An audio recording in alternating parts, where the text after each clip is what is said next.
दोस्तों मोहम्मद यूनुस ने अपना आखिरी दांव खेल दिया है। जी हाँ दोस्तों, यहाँ पे बात हो रही है शेख हसीना के एक्सट्रेडिशन के ऑफिशियल मांग की। बांग्लादेश ने साफ साफ कह दिया है कि अब हमें शेख हसीना वापस चाहिए क्योंकि उन्होंने क्राइम्स अगेंस्ट ह्यूमैनिटी को अंजाम दिया है।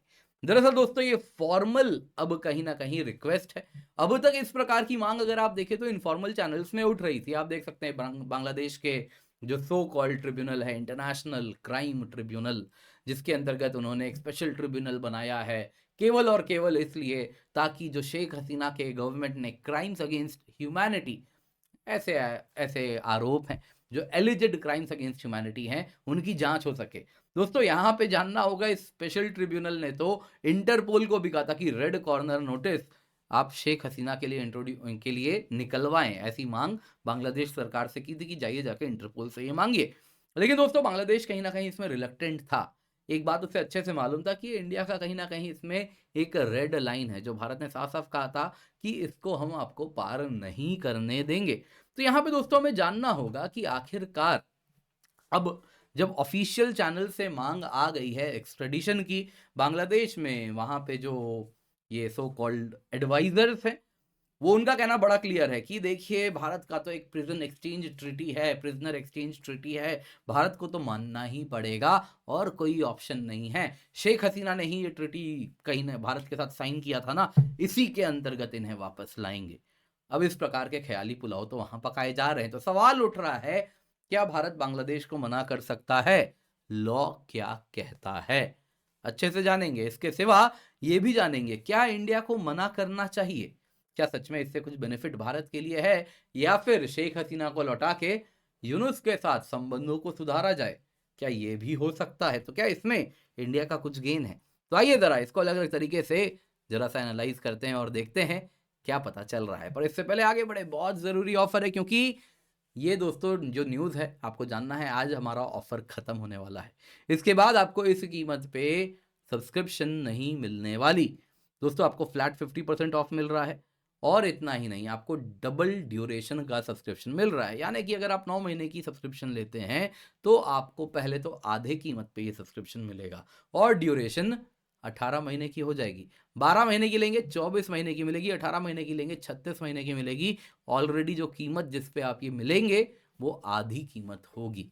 दोस्तों ये ऑफर दोबारा नहीं आएगा। यूज द कोड KC10, तभी आपको मैक्सिमम डिस्काउंट मिलने वाला है। आज ये ऑफर खत्म होने वाला है। इस कीमत पे आपको कंप्लीट यूपीएससी सीएससी का सिर्फ पढ़ाया नहीं जाएगा, आप लाइव रिकॉर्डेड क्लासेस तो देख ही सकते हैं।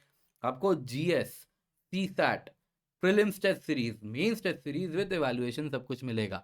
इसके सिवा अगर आप आइकनिक सब्सक्रिप्शन लेते हैं तो 1-on-1 मेंटरशिप भी मिलेगी। आइए जरा towards the end of the video इस पर डिटेल में हम चर्चा करेंगे। मेक श्योर आप KC10 कोड का इस्तेमाल कर रहे हैं। तो न्यूज में क्या है, बांग्लादेश ने मंडे यानी आज भारत को एक डिप्लोमेटिक नोट भेजा है, नोट वर्बल, जिसके अंतर्गत भारत को साफ साफ कहा गया है इस नोट वर्बल के अंदर कि आपको पीएम शेख हसीना, जो एक्स पीएम शेख हसीना है, उनको वापस भेजना होगा। अब दोस्तों ये बात बांग्लादेश के ही फॉरेन अफेयर्स के जो एडवाइजर हैं तौहीद हुसैन, उन्होंने बांग्लादेशी अखबार डी डेली स्टार को ये बताया है, जिसमें उन्होंने कहा कि बांग्लादेश ने भारत सरकार को कह दिया है कि शेख हसीना को वापस भेजा जाए, तभी जाके जुडिशियल प्रोसेस आगे बढ़ सकेगी। यहाँ पे दोस्तों जानना होगा, जो होम अफेयर्स के एडवाइजर हैं, होम मिनिस्टर समझ लीजिए, लेफ्टिनेंट जनरल रिटायर्ड जहांगीर आलम चौधरी, उन्होंने ढाका ट्रिब्यून को कहा है कि भारत का और बांग्लादेश का तो प्रिजनर एक्सचेंज ट्रीटी है, जिसके अंतर्गत एक बार हमने ऑफिशियली मांग लिया भारत से शेख हसीना को लौटाना है तो लौटाना ही पड़ेगा। दोस्तों इतना ही नहीं, यहाँ पे अगर आप जाने तो जो लॉ अफेयर्स के हैं नाजरुल, उन्होंने भी एक बात अभी रिसेंटली कही थी, जिसमें अगर आप देखें तो उनका कहना था कि बांग्लादेश ट्रायल प्रोसेस जैसे ही शुरू होगा शेख हसीना की मांग ऑफिशियली भारत से करेगा। अब दोस्तों उन्होंने ये मांग ऑफिशियली कर भी दी है। यहाँ पे जानना होगा, ढाका ट्रिब्यून ने कहा था कि इंटरिम गवर्नमेंट वो सारे नेसेसरी स्टेप्स लेगी जिसके द्वारा फॉर्मर पीएम शेख हसीना को वापस लाया जाएगा, इंटरनेशनल क्राइम ट्रिब्यूनल फेस करवाया जाएगा और उसके अंतर्गत उनके खिलाफ जो जो आरोप लगे हैं उन सब के लिए उनके खिलाफ एक्शन भी लिया जाएगा। दोस्तों यहाँ पे इंटरनेशनल क्राइम ट्रिब्यूनल ने तो यूनुस गवर्नमेंट को एक कदम आगे बढ़ के यहाँ तक कह दिया था कि हसीना को अरेस्ट कीजिए, नवंबर 18 तक कोर्ट के सामने लाइए।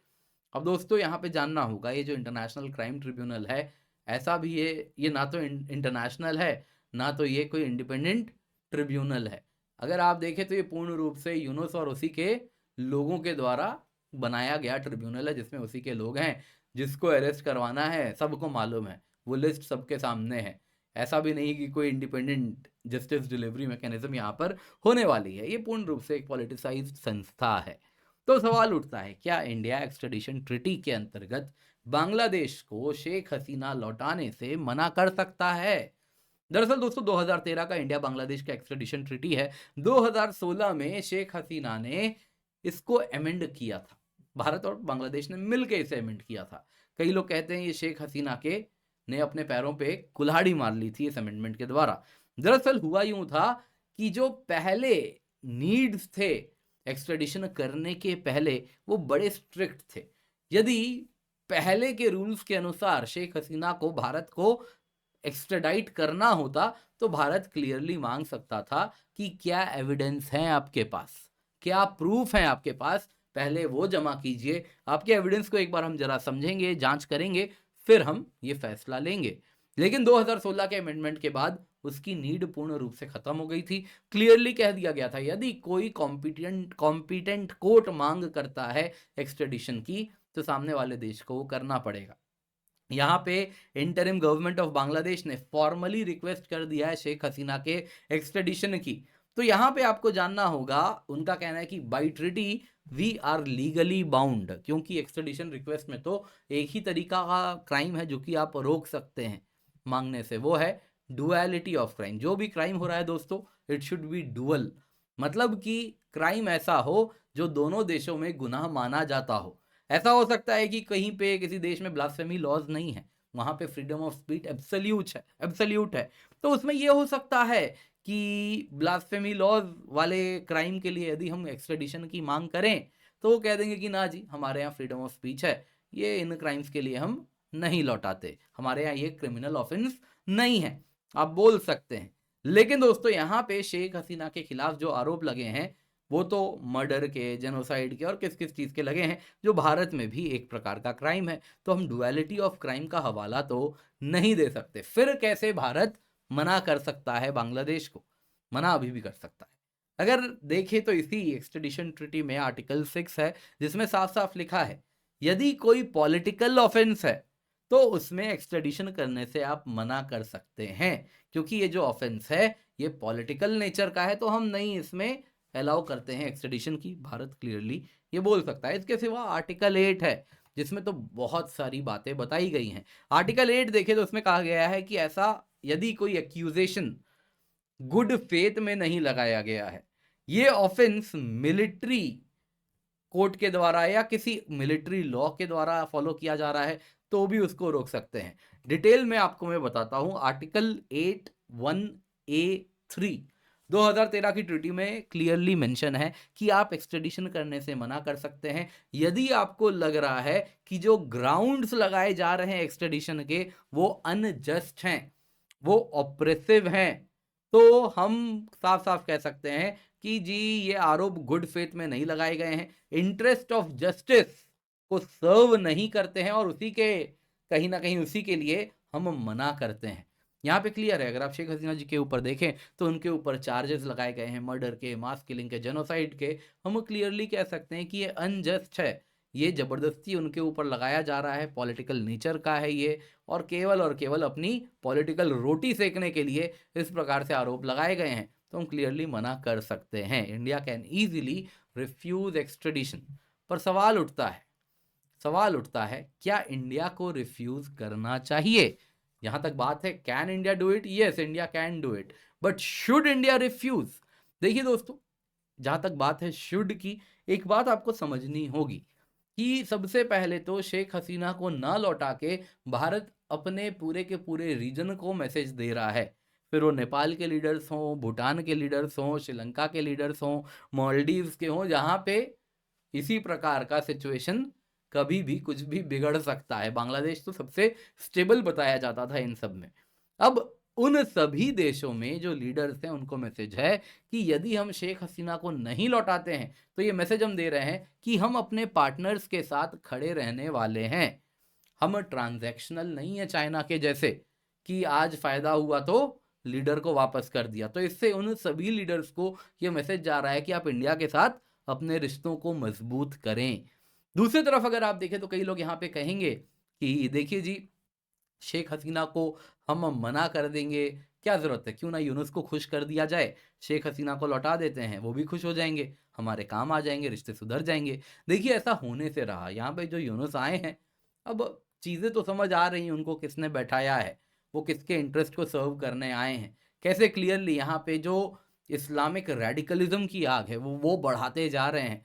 तो उसके साथ-साथ इंडिया के ही इंटरेस्ट को किस प्रकार से नुकसान पहुँचाते जा रहे हैं, पाकिस्तान से कैसे रिश्ते सुधर रहे हैं, कैसे इस इलाके में आतंकवादी भी पकड़ने शुरू हो गए हैं, आतंकवाद फैलना अब शुरू हो सकता है यूनुस के अंदर। तो हमें समझ आ रहा है कि ये इसके पीछे बड़ा गेम क्या हो रहा है। तो यूनुस को इस प्रकार से हमें खुश करके कुछ मिलेगा नहीं। उल्टा हमें एक बात जानना होगा कि हम पूर्ण रूप से यूनुस के ऊपर दबाव बनाएँ, ये बोल के कि हम शेख हसीना को इसलिए नहीं रिफ्यूज़ कर रहे क्योंकि यहाँ पे ये जो ऑटोक्रेटिक सरकार है, ये इस प्रकार की माँग करके जस्टिस को अंजाम नहीं दे रही है। डेमोक्रेसी के खिलाफ़ है, ह्यूमन राइट्स के खिलाफ़ है शेख हसीना को लौटाना। ये सारी बातें हम करेंगे, मोस्ट लाइकली करने भी वाले हैं। जहाँ तक बात है, अगर हम हार्ड जियोपॉलिटिक्स की बात करें, जो कि टोटली अगर आप देखें तो रियल पॉलिटिक है, तो उसमें भी अभी शेख हसीना काफ़ी काम आने वाली हैं। आपको जानना होगा अवामी लीग आज भी देश में काफ़ी पॉपुलर है। उनके पास बड़े अगर आप देखें तो तबका है, ग्रुप है, ऐसे हैं जो कि कमिटेड वर्कर्स हैं, जो कि उनके लिए काम कर रहे हैं। दरअसल इस वक़्त वो इंतज़ार कर रहे हैं कि अभी जो शेख हसीना के खिलाफ एंगर है, फ्रस्ट्रेशन है, एक बार वो थोड़ा ठंडा पड़े और यूनुस के खिलाफ सेम एंगर, सेम फ्रस्ट्रेशन बाहर आए। क्योंकि यहाँ पर भी सेम अगर आप देखें तो एक अलग ही लेवल पे यहाँ पे प्रॉब्लम्स बढ़ रहे हैं यूनुस सरकार में। फिर वो इन्फ्लेशन हो, गरीबी, महँगाई, वो सारी चीज़ें जो रहती हैं, किस प्रकार से फैक्ट्रीज़ के फैक्ट्रीज़ बंद हो रहे हैं। आने वाले दिनों में आईएमएफ, वर्ल्ड बैंक भी नहीं आने वाला, फिर क्या होगा? तो उस वक़्त यही लोग जब वापस सड़क पे आएँगे, तो एक वापस एक स्ट्रगल होने वाला है।